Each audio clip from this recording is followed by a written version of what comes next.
Hey, thanks for joining. In today's episode of Smoking BBQ Experience, we're gonna go through a new recipe in our Weber Smokey Mountain setting in a low and slow cooking. We're going to do Asado beef ribs. Don't forget to subscribe for more recipes.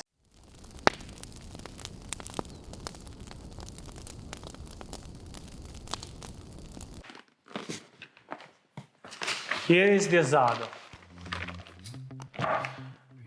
What to say about this meat? Basically, it comes from the same family as beef ribs, beef short ribs. The only difference is the way the meat is being cut.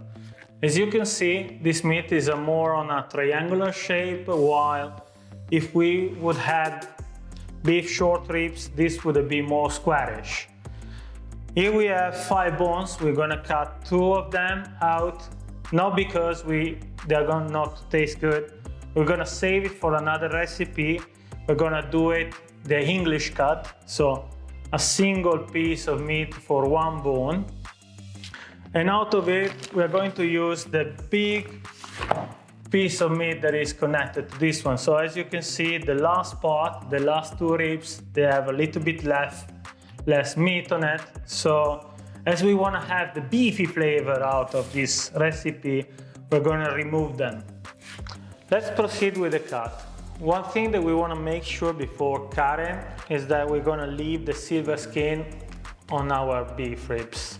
Why so? Differently from pork ribs, this silver skin is protecting the meat against the fire, and we're going to make sure that this is still there. So leave it.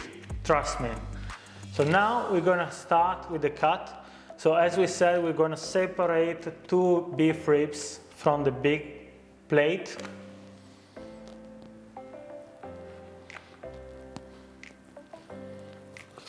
Let the knife run through the meat and separate it. Just to have a look. Look how beefy it is. Look how beefy. Save it for the next recipe. Let's proceed with the trimming. We're gonna trim it basically for one main reason. First of all, as we're going to do a slow cooking, this fat will not render.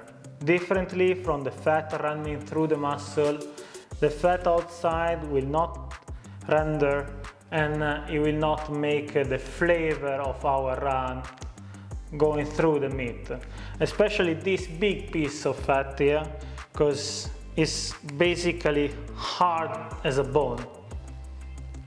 So the first one that we want to make sure we're gonna remove it is this one. A suggestion I can give you is to lift up the meat, let the knife going through it, because we want to remove only the fat. We don't want to go through the meat. So as soon as you see a little bit of red, then it's the time to let the knife run up. And here we continue.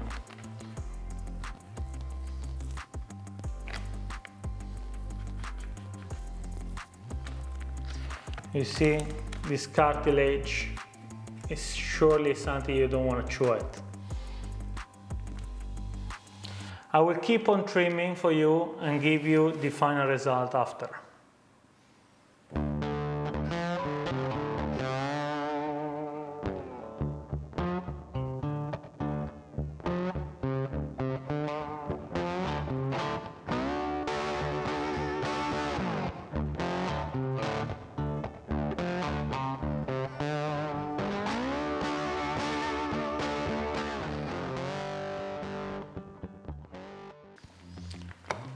Now the trim is completed and we can really enjoy the marbling of this meat.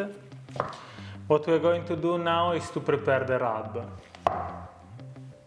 Usually if I wouldn't make a rub for beef, it would be just easily salt and pepper, but today we wanna pop it up a little bit extra flavor. So our rub will be 4 tablespoons of salt, kosher salt, 4 tablespoons of brown sugar, 2 tablespoons of paprika,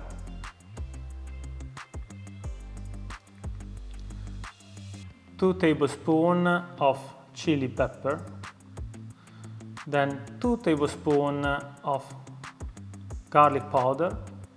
Let me push it up, okay, and then 2 tablespoons of black pepper.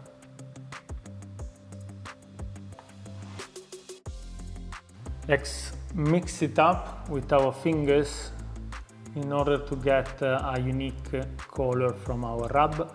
This will tell us that it's ready to be applied to our beef ribs. Okay, now it's time for us to combine the rub that we just made to our meat.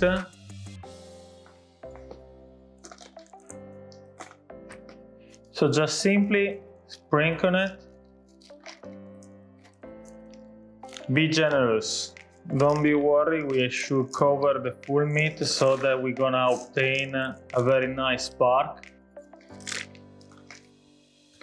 You can press a little, not too much. And of course, don't forget the edges.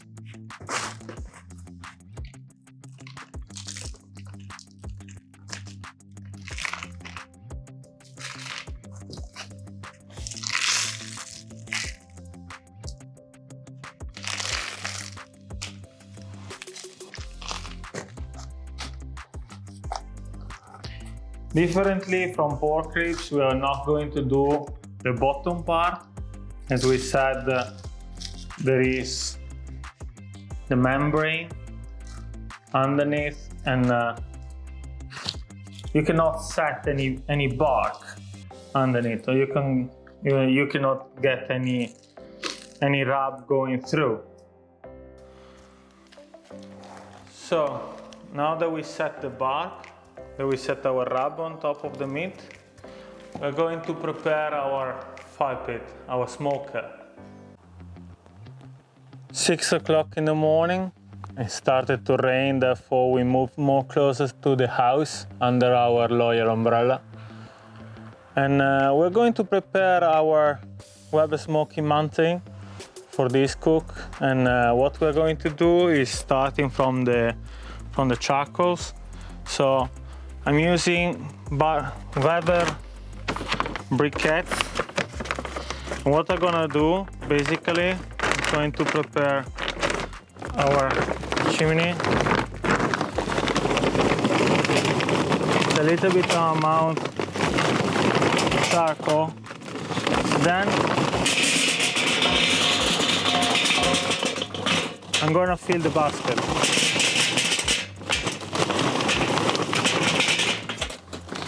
Half full.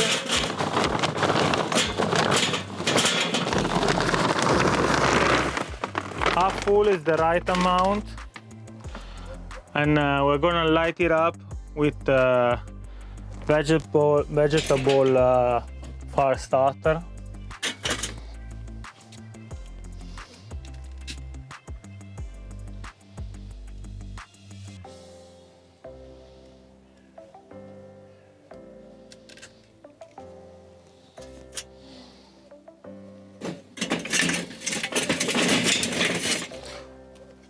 And let the starter do its job.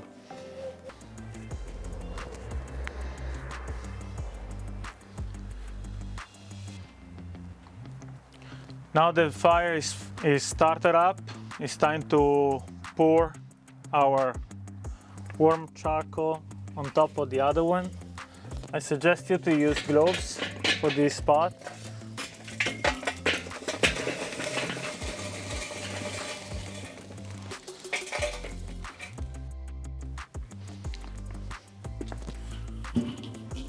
We set the body of our Weber Smokey Mountain. We open up the top vent at half and we fill in the water pan. When temperature set around 110 Celsius degrees or 220 Fahrenheit, we're gonna add wood chunks.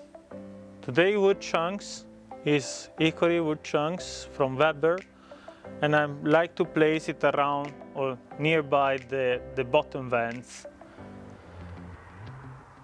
Now it's time to set the the meat on our grill grates.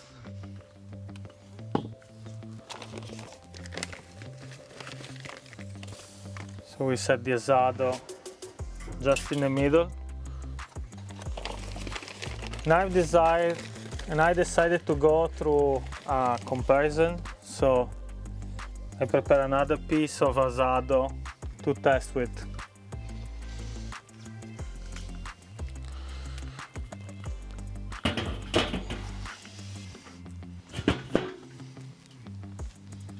We are at 3 hours into the Weber Smokey Mountain. Let's see how our meat is going. Gorgeous, gorgeous. I see a little bit of bark already setting in. It's drying in. I think we are close to the time to set it on a wrap. Hey, I had the technical issue. As you can see, I'm in a different disguise. My hair grown up as my beard. So happened. So when I was assembling this video, I discovered that the section about the wrap on foil were missing. I don't know what happened. Maybe I had to double check the setting in my camera. But let me tell you what happened. Basically, what I did was pick up our short ribs, wrap them on foil, and then put it back in our Weber Smokey Mountain. I was not, let's say, following the cooking by time, but I was checking for tenderness. So after a couple of hours, I open up the foil wrap, and then with my probe, I was checking the tenderness. Why I did so? Basically, I know by experience that if I would go on temperature, the temperature may add some, let's say, issues due to the fact that the meat has been wrapped. Why so? Basically because the wrap works as an oven, so it of course retain the juices that otherwise would be, let's say, evaporating all around or dropping into the water pan. So it works as an oven, so also the temperature rises up. So what I did was checking for tenderness again. So with my probe, I was probing the meat, and then when I found that it was like a butter, not like a butter when you take it out from the fridge, but like a butter after a couple of minutes out of the fridge. So that tenderness. We made rest our ribs for at least 1 hour. This had allowed the ribs to soak in the juice that has been pulled out due to the temperature.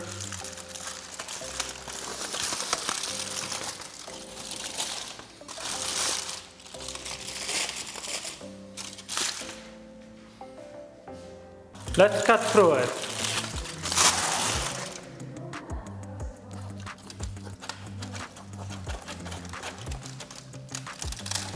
The flavor is fantastic. Look how beefy, how juicy. Our ribs were fantastic. They literally fell off the bone. If you like this recipe and you want to see more, don't forget to subscribe and hit that bell if you like this video. Thanks for joining today.